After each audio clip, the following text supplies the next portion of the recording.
Бірінші нұсқа, бірінші есеп. Бұл жерде мен бұрыштап бөлуім керек. 4 бірізде А нұсқасы 4х-тің 3 дәрежесі минус 8х квадрат минус х қосылған 2-ні мен бұрыштап бөлуім керек х минус 2-ге. Енді мына жерде х-тің өзі маған 3 дәрежесі керек. Сонда 4х квадратқа көбейтем. Сонда бір-біріне азайтып тастаймын. 4х-тің 3 дәрежесі минус болады 8х квадрат. Енді бір-бірімен азайтқан кезде уже 0 шығып тұр менде. Енді мынаны түсірем. Түсірген кезде минус х болады, минус х қосылған 2-ні түсірем. Енді уже берілгеннің өзі шығып тұр. Бірақ қарама-қарсы таңбамен. Сонда минус 1-ге көбейтем. Минус 1-ге көбейткенде минус х минус 2. Енді азайтып тастайым бір-бірінен. Сонда менде шығады. Плюсты береді. Бір-бірімен азайтқан кезде. Мына жерде плюс болады. Сонда азайтылған кезде 0 шығып тұр. Бұрыштап бөлген кезде 4х квадрат минус х шықты. Енді келесі көп мүшені тоқтай көбейткіштерге жіктеңдер дейді. Босы. Берілген жазайын. 4х-тің 3 дәрежесі минус 8х квадрат минус х плюс 2. Тең болады х минус 2. Мына жерде 4х квадрат минус 1. Мынаны қысқаша көбейту формуласы бойынша аша салсақ та болады. Минус 8х квадрат минус х плюс 2 дегеніміз х минус 2. Енді мынау 2х минус 1, 2х плюс 1 деген сөз. Қысқаша көбейту а минус в-ның квадраттары деген сөз. Келесі с варианты. Бұл жерде 0-ге теңестіруім керек. 0-ге теңестіру үшін мен мынаны 0-ге теңестіре салайын. Сонда менде жауап тез шығады. Х минус 2, 2х минус 1, 2х плюс 1 тең 0. Бірінші жағдай х минус 2 тең 0 дегеніміз х тең 2 шықты. Екінші жағдайымыз 2х минус 1 тең 0.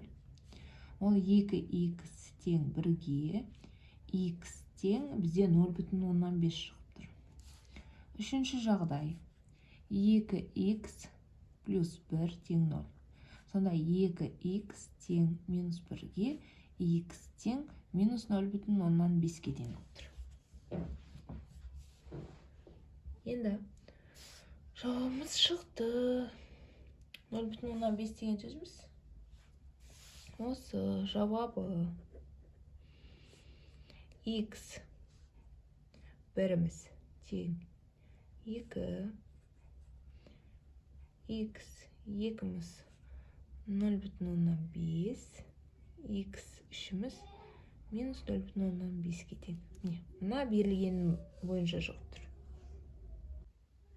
Екінші есебіміз. Екінші есепте бізде теңдеудің түбірлері а тең а минус 3а және а қосылған 3а. Жалпыланған вет теоремасын қолдана отырып а, пи, кюдің мәндерін табыңыздар. Ал сөйлейді. Берілген жазып алайын. Екінші есеп. х-тің 3 дәрежесі минус 5х-тің квадраты қосылған px плюс q тең 0. Енді вет теоремасын қолдану керек. Бірінші, сонда біздегі x1-дің мәні а-ға тең, ал x2-нің мәні минус 3а-ға тең, x3-дің мәні а қосылған 3-ге тең. Енді формула бар. Бізде бірінші жағдайды қарастырайық. x1 қосылған x2 қосылған x3 тең, бізде коэффициентіміз минус 5, сонда 5 жазамыз. Сонда бізде мынаның орнына x1 мен x2-нің орнына мыналарды қойып шығамыз. а қосылған минус 3а қосылған 3 тең 5-ге болу керек. Сонда а минус 3а плюс а плюс 3 тең 5-ке. Мына жерде азайтқан кезде минус а болады. Минус а тең 2-ге болады. 3-тен 5 азайтылады. 5-тен 3 азайтылады. Сонда а тең минус 2-ге. Міне, мәніміз шықты. Енді осы минус 2-ні мына жерге апарып қоямыз. Сонда біздегі x1-дің мәні минус 2-ге тең, x2-нің мәні минус 3 көбейтілген минус 2, ол тең 6-ға тең, x2, x3-міз тең а қосылған 3, яғни минус 2 қосылған 3 тең 1-ге тең. x1, x2, x3-дің мәні шықты. Енді бізде пиді табу үшін формуланы қолданамыз. Үшінші жағдай, пидің екінші жағдай. Біз уже пиді табуымыз керек.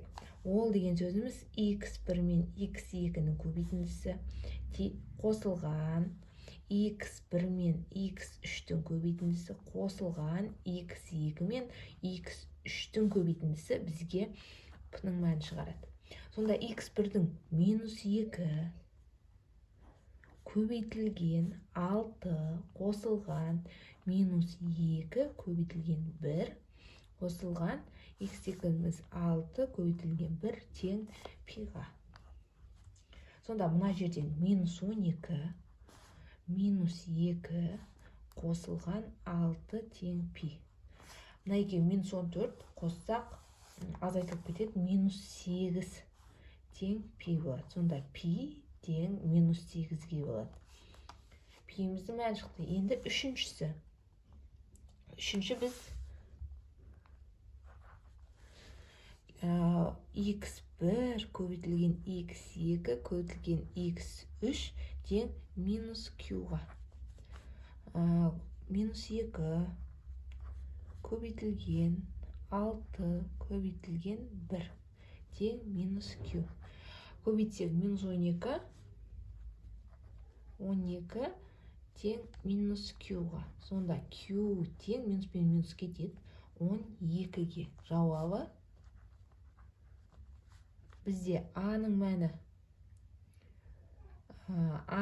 минус 2 тең минус 2-ге. Келесі пидің мәні тең минус 8-ге, ал q-дің мәні 12-ге тең болды. Үшінші есеп. Горнер схемасын қолдануымыз керек. Белгіген жазам. x-тің 4 дәрежесі минус 3x-тің 3 дәрежесі қосылған x квадрат плюс ax минус 1. Енді бізде пи тең 2 болады. Сонда мен px-тің орнын 2-ні қойған кезде жауабымыз 0-ге теңестіру керек.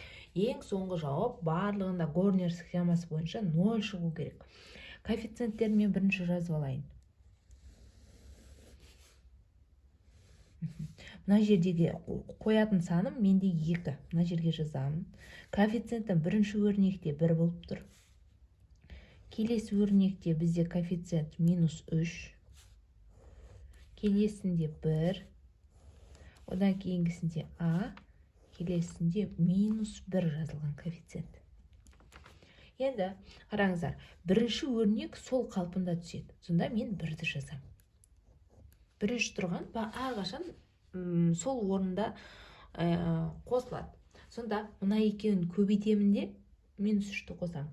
Екеуін көбейтсем, менде көбейткен кезде 2, 3-ті қосқан кезде минус 1 шығады. Минус 1. Келесі, минус 1 мен 2-ні көбейтем. Сонда минус 2, 1-ді қоса, менде тағы да екеу минус 2, қосамын 1-ді, сонда минус 1 шығады. Мына екеуін көбейтемін.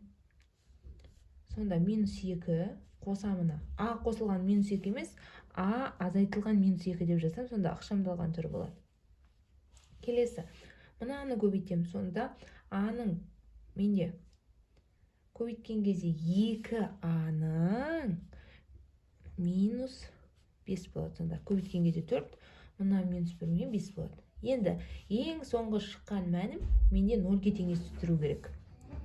2a минус 5 тең 0 болу керек. 2a-мыз бізде тең 5-ге. a тең 5 бөлінген 2-ге.